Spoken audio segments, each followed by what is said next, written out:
105 West Main Street in downtown Vermilion. The Spa at Winnie Mae's is proud to support programming on Coyote News.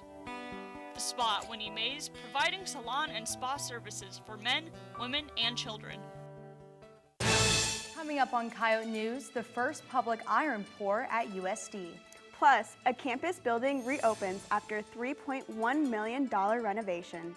Coyote News starts right now. Live from the Al Newharth Media Center, this is Coyote News. Good evening, I'm Sierra Prue. And I'm Rachel Pekos. We'll have those stories and more, but first, SGA senators introduced a resolution that opposes the Board of Regents' Opportunity for All initiative. Senator Talon Everson introduced Resolution 9 at yesterday's meeting. Everson says the Senate should take Resolution 6, which supports the current CDC, a step further by taking a more direct stance against the new policy. Senator Max Mickelson says the Senate should make revisions to Resolution 9 because they don't know much about the Opportunity Center. Mickelson suggests they wait to pass the resolution until next week after Thursday's BOR meeting. Dean of Students Kim Grieve says the Opportunity Center will not necessarily take over the space of the CDC. The resolution was sent to the Student Affairs and Government Affairs committees to review before next week's Senate meeting. Whether it's too hot or too cold, campus heating seems to always be a topic of discussion with students. As the weather begins to change, students wonder when heating kicks on in the dorms. Typically, the campus waits until they see temperatures with high 50s and low 30s to turn on the heating.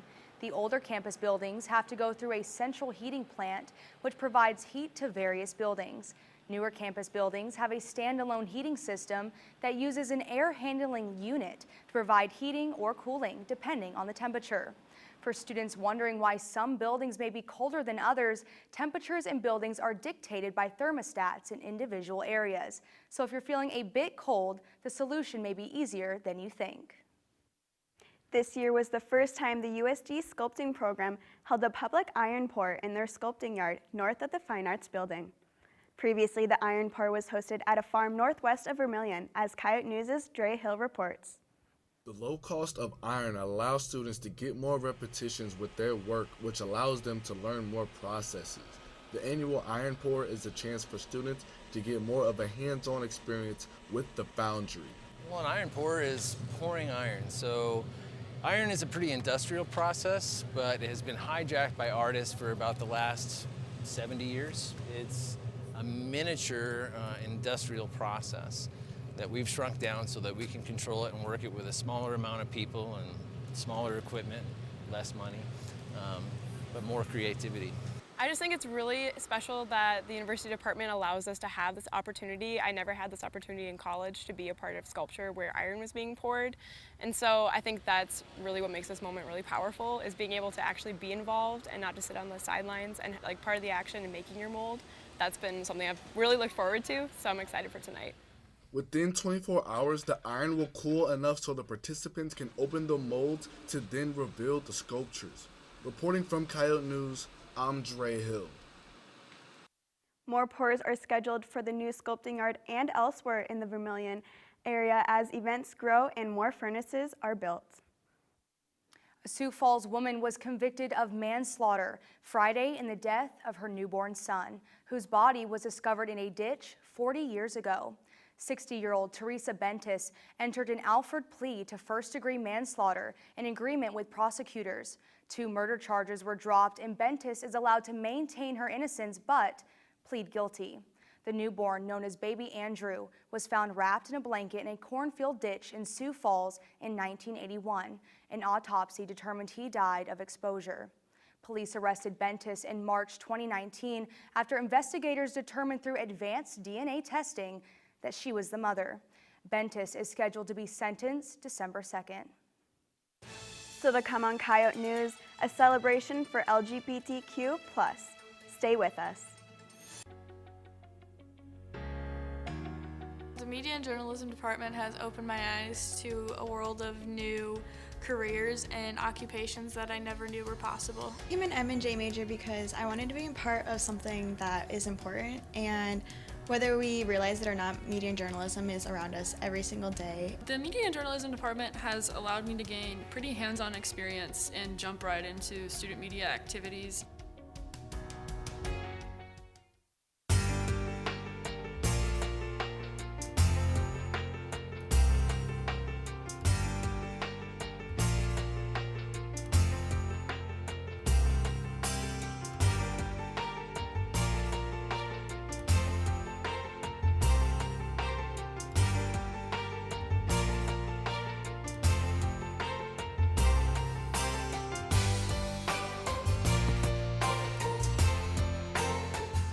This is Coyote News.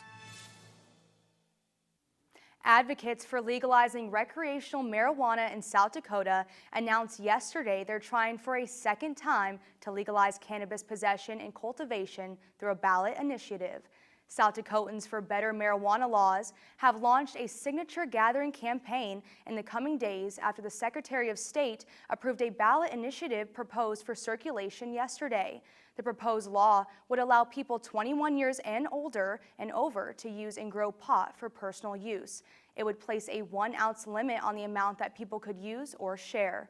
The group has less than a month to collect nearly 17,000 signatures from South Dakota voters to meet a deadline to place the issue on next year's ballot. Last year, voters approved a constitutional amendment to legalize cannabis, but a state circuit court judge overturned the law after it was challenged by Governor Kristi Noem. Spectrum hosted an event in honor of LGBTQ+ History Month to celebrate Coming Out Day in the Muck Pit Monday. Coming Out Day honors LGBTQ+ members and their coming out stories. Judith Holmberg explains why it's important. Coming Out Day is important because it creates a safe space within community, with community support, recognizing that this is a day for people to be coming out and living their truth. Spectrum was hoping for a bigger turnout. They're looking forward to the rest of the month. Spectrum will end LGBTQ+ History Month with their annual drag show on October 23rd. October is LGBTQ+ History Month. Coyote News' Michael Stake is live in the muck to find out more about local observations. Michael? Thanks, Sierra. I'm here in the muck with Isabel Young, the president of Spectrum. We just heard about Monday's Coming Out event. What else is your organization doing to observe this month? For this month, we have put together a whole series of events. On the beginning of the month, we had a speaker come named Mark Daniels. Because it was also Mental Health Awareness Month, he came to talk to us about mental well-being. And then it's also was, we had a collaboration with Lasso for LGBT+ History Month and Latin American Heritage Month, where we watched a movie and also did some karaoke. And then on Monday, this Monday, we had Coming Out Day, which is a nationally celebrated event on the 11th, where we tell stories about our coming out, as well as recognize how coming out is a continual process that we all have to face as LGBT+ people. And then on Friday, which is the 15th, we will be having a fashion show for Halloween, where it's going to be inspired by ball culture, where people will walk down an aisle and they will be judged, and we'll have trophies, and it's going to be a lot of fun. And then what we do every semester is our drag show, which is always a hoot and a half.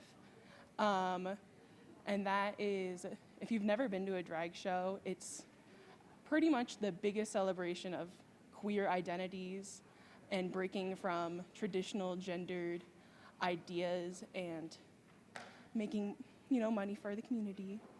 And then we will also be having a collaboration with Students for Reproductive Rights on October 29th, where we'll be doing tarot reading and astrology charts and things like that, raising money for the local domestic violence shelter. And why is this month important to the organization? So LGBT+ History Month was created in 1994 by a high school teacher to create dialogue for LGBT+ people to learn about our histories, as well as influential figures in the community. So it's just important for us to recognize the journey that has been created for us, as well as the progress that we can reach to. And what is the biggest misunderstanding for LGBT plus community members?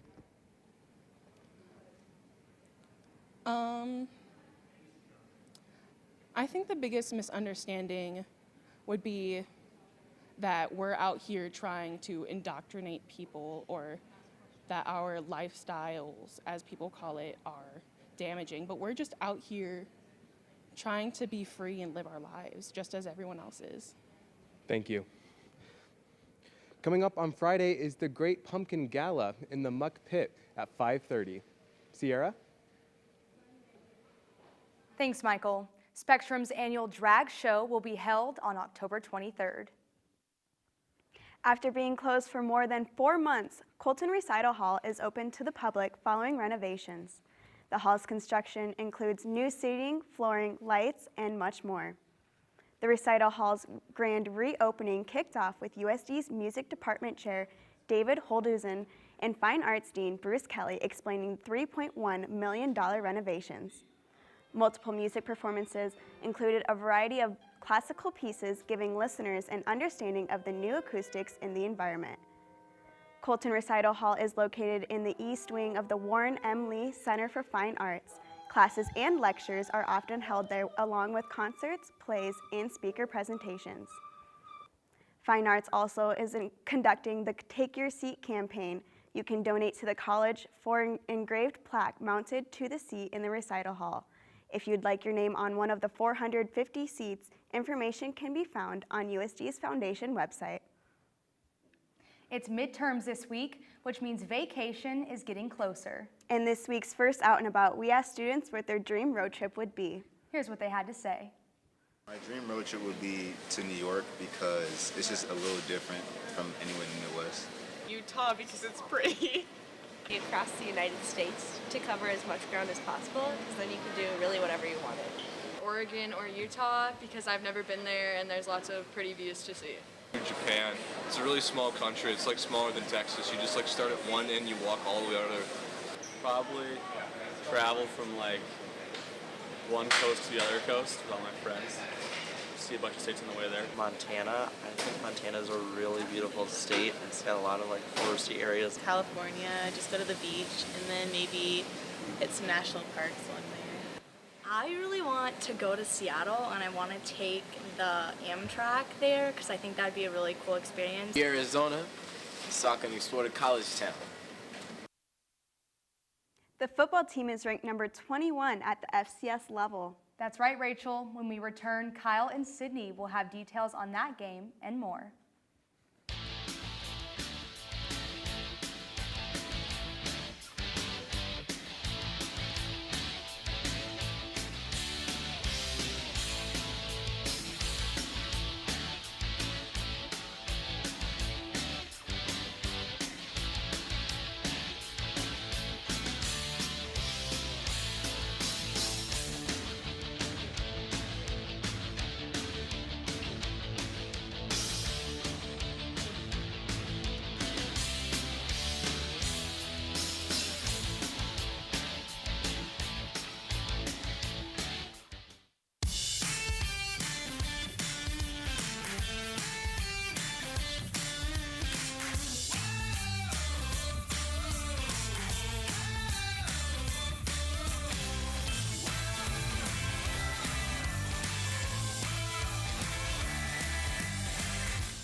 My favorite part about the CDC is like the community aspect.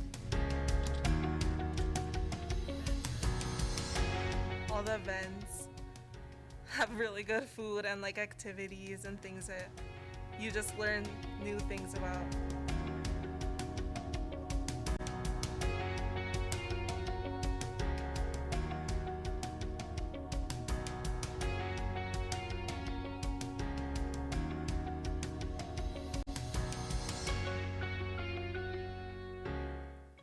This is Coyote News. This is Coyote Sports. I'm Kyle Ireland. And I'm Sydney Funderman. The Coyotes had big wins over the weekend, and we have details. On Friday, the soccer team was in Oklahoma taking on Oral Roberts, where the Yotes struck first with a Joanna Zanin goal, but the Golden Eagles scored 3 unanswered goals in the second half, handing the Coyotes a 3-1 loss. USD bounced back against UMKC on Sunday, where Alexis Mitchell scored the lone goal in the game, giving the Coyotes the 1-0 win, putting them in a 4-team tie for third place in the Summit League.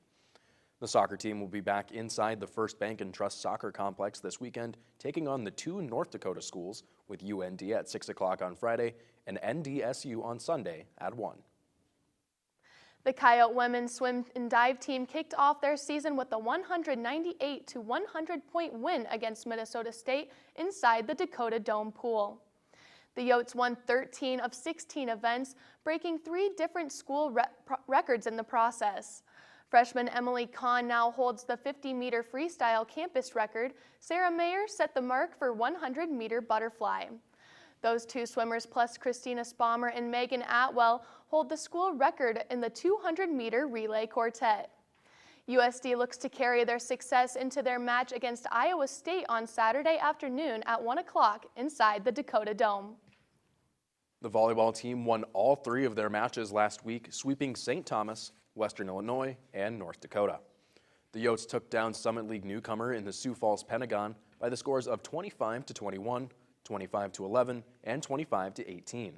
Elizabeth Junkie led the way with 14 kills. The Coyotes defeated Western Illinois by the score of 25-14, 25-20, and 25-18.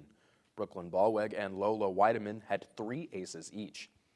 USD then capped off their set of games with a win on Monday over UND by the scores of 25-14, 25-14, and 25-17, where 8 different Coyotes recorded a kill.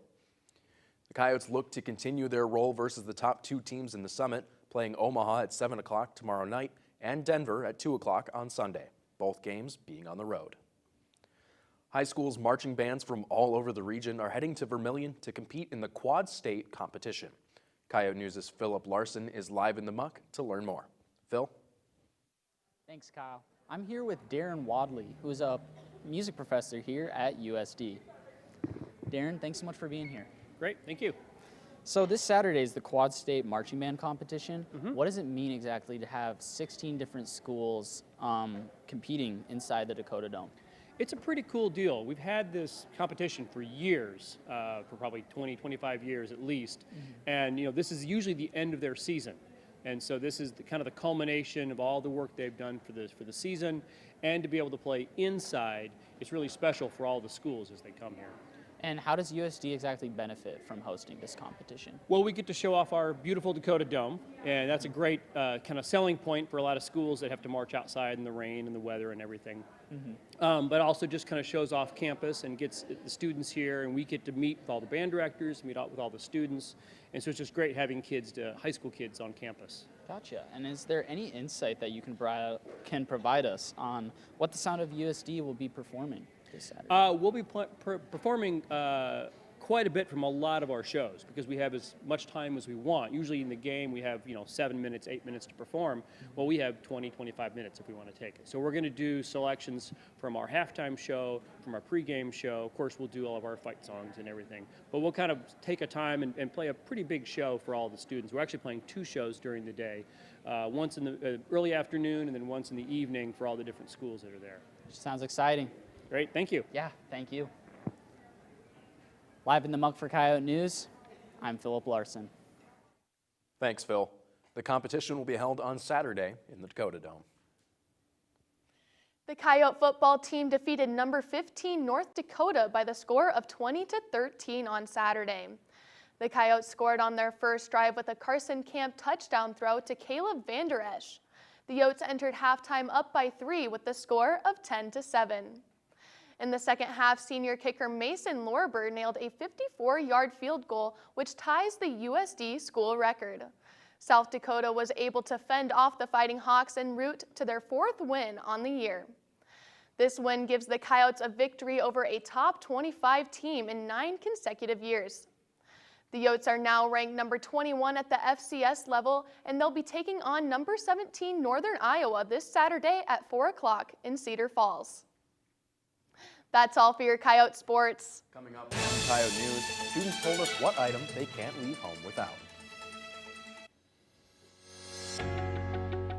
There is so much more to media and journalism than just those two words. It's really shown me things that I never thought I was capable of doing, and I'm actually not too bad at it. Even though you think you may want to do one thing, this major exposes you to everything. The Media and Journalism Department has helped me turn my dream into a reality by putting me in the position to succeed.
This is Coyote News. There may be that one item that you always remember to take with you when you leave the house. In this week's Out and About, we asked students what unusual item they can't leave the house without. Here's what they had to say. I always stay with Carmex because, I got to keep my lips, moisturized and all that. So that's like the #1 thing that I never leave the house without is Carmex. My mascara, because I usually do my makeup in the morning after I commute. Probably my backpack, because it's like a comfort item for me. It holds most of my things as is, and so without it, I just feel kind of naked. A wristband that my mom gave me a while ago. I do have like a lucky keychain that for some reason I think brings me better luck when I'm taking exams that I didn't study for, so quite often. I suppose a mask would be an unusual item in these trying times. I'm too paranoid now. I can't go anywhere without it. I feel naked. It's scary. It's really scary. I would say I can't leave without gum in my pocket. My insulin pump, because I have diabetes. Chapstick, because I like to keep my lips moisturized. I always carry a salt shaker with me because most of the time food needs more salt. I just grab a purse so that I have any unusual item that I might need. My hands are always full, but you can't go wrong with lip gloss and shoes. Colorado wildlife officials say that an elk that's been wandering the hills for 2 years with a car tire around its neck has finally been freed of the obstruction. The 4.5-year-old, 600-pound bull elk was spotted southwest of Denver Saturday evening and tranquilized. Officers had to cut off the elk's 5-point antlers to remove the tire because they couldn't slice through the steel treads. One officer says they would have preferred to cut the tire and leave the antlers for his rutting activity, but they had to get the tire off in any way possible. Officers estimate the elk shed about 35 pounds with the removal of the tire, the antlers, and debris inside the tire. Pick up this week's issue of the Volant with a look at the Vermilion Cloggers class. That's all for Coyote News. Like us on Facebook and follow us on Twitter and Instagram. Watch and listen for Coyote News daily updates throughout the week, now included in Spanish on our social media pages. Thank you for joining us. Have a great evening.